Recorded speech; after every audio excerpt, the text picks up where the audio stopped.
Shalom anak-anak, selamat pagi. Ketemu lagi dengan Miss Moren saat ini. Apa kabar kalian semuanya? Miss harapkan kalian sehat, kalian tetap semangat, dan kalian siap mengikuti pelajaran pada pagi hari ini. Oke anak-anak, sekarang kita masuk di pembelajaran 4. Coba Miss minta kalian sama-sama buka ya, pembelajaran 4. Kita buka halaman 68 ya. Dibuka bukunya halaman 68. Sudah?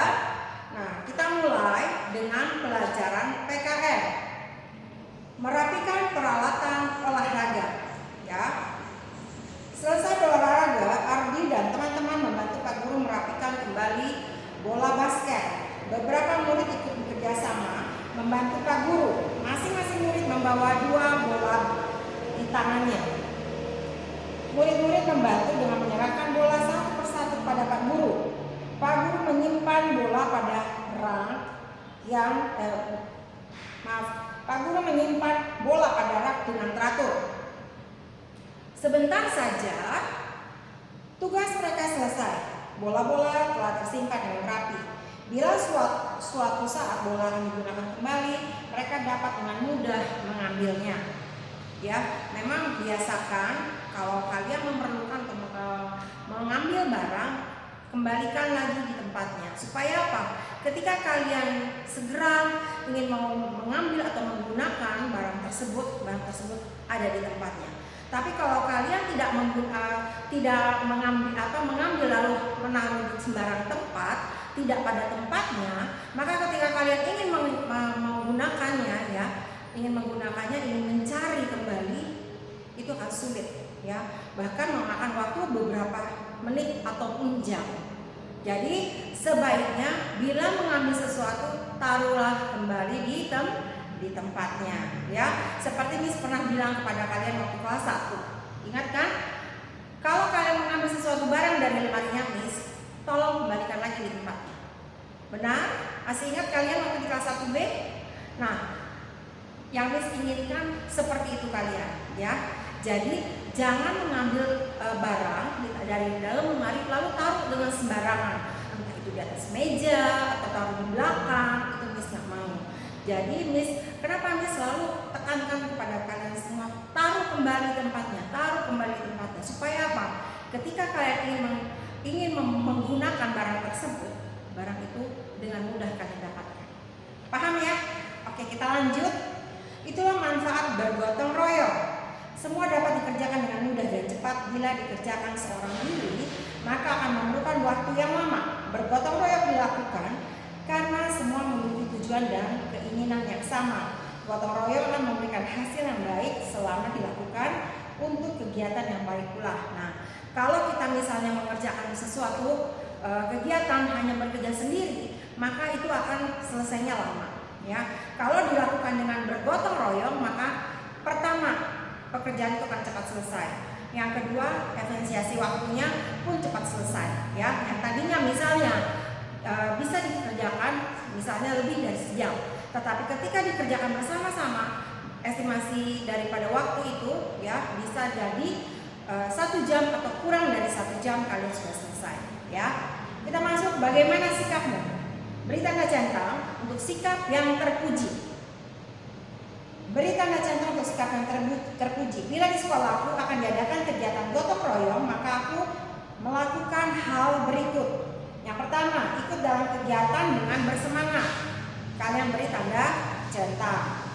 Tidak akan masuk sekolah. Kira-kira gimana? Centang atau silang? Ya, kalian tidak usah silang. Kalian diamkan saja. Berarti tidak ya, tidak terpuji. Kemudian membawa peralatan yang dibutuhkan untuk membantu centang karena sifatnya yang terpuji ya. Kemudian berpura-pura sakit, nggak mau membantu tapi pura-pura sakit misalnya, itu terpuji nggak? Itu tidak terpuji. Kemudian menyuruh teman untuk mengerjakan tugas ya, karena malas dia menyuruh temannya, ayo kamu kerjain dong, biar cepat selesai. Itu tidak baik ya. Jadi harus dikerjakan sendiri ya. Itu tidak terpuji kalau kita menyuruh orang lain untuk mengerjakan tugas kita. Kemudian lihat hasil diskusinya, kalian tulis apa saja manfaat bergotong royong. Kalian tulis di kolom yang sudah ada di sini ya, kolom yang ada di sini kalian tuliskan.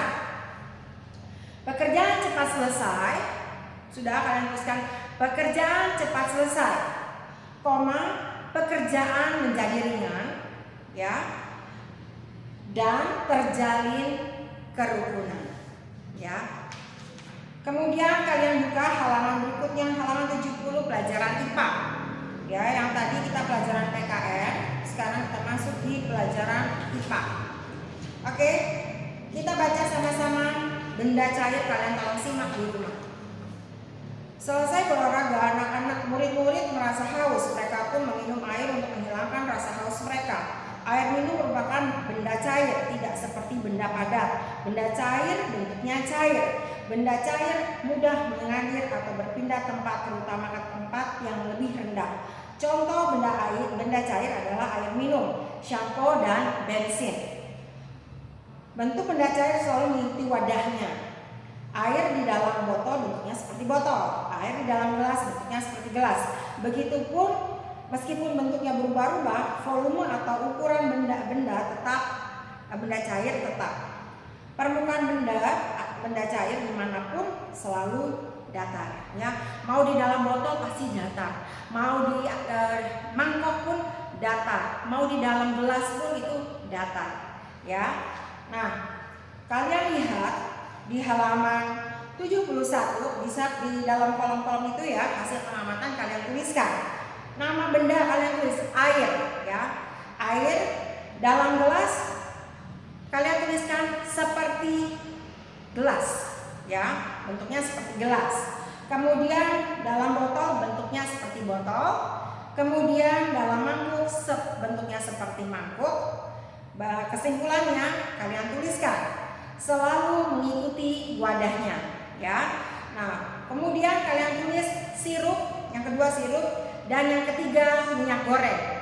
Dan itu pun kalian tulis sama ya, sama seperti tadi air. Bentuknya dalam gelas seperti gelas, kalau di dalam botol bentuknya seperti botol, lalu kalau di dalam mangkuk bentuknya seperti mangkuk. Dan kesimpulannya pun sama ya, selalu mengikuti bentuk wadahnya ya. Kemudian lihat ayo menjawab bagaimana bentuk air setelah ditaruh ke dalam tempat yang berbeda-beda. Nah, nomor 1, 2, dan 3 ini kalian kerjakan di rumah ya. Kemudian kalian perhatikan ini yang kita tahu. Perhatikan, dibacakan. Bentuk benda cair sesuai wadahnya menunjukkan jika benda cair menempati ruang ya.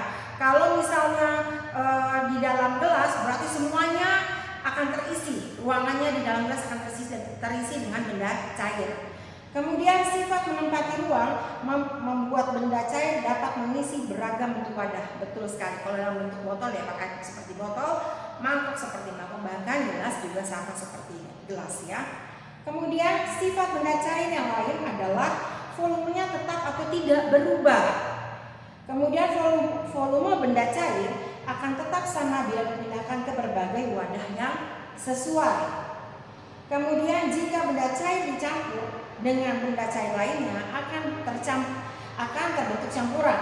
Campuran yang terbentuk ada yang bersifat merata, campuran air dan sirup, campuran kecap dan air, campuran susu dan air itu merata ya, campurannya. Dan ada yang tidak merata, misalnya apa? Campuran air dan minyak itu tidak merata. Kemudian perhatikan benda cair ada yang sifatnya kental. Contohnya apa? Oli dan kecap. Kemudian yang encer itu air, minyak, kayu putih, ya itu cair. Ya. Sekarang kalian tuliskan di ayo berlatih. Tuliskan sifat-sifat benda cair. Ya. Nah pertama kalian tuliskan benda cair memiliki bentuk tetap. Kalian tulis bentuk tetap. Lalu yang kedua mengikuti wadahnya. Dan yang ketiga menempati ruang. Ya, itu adalah sifat-sifat dari benda cair. Oke anak-anak, nanti kalian share di Miss hanya satu halaman saja, halaman 71 yang kalian share ke Miss. Baik anak-anak, sampai di sini pelajaran kita pada hari ini. Miss harapkan kalian tetap semangat, jaga kesehatan, dan tetap selalu berdoa dan bersyukur biar Tuhan yang akan memberikan kekuatan dan melindungi kita semua. Amin anak-anak. Terima kasih mama papa yang sudah membantu anak-anak untuk belajar di rumah. Sekali lagi saya ucapkan terima kasih. God bless you.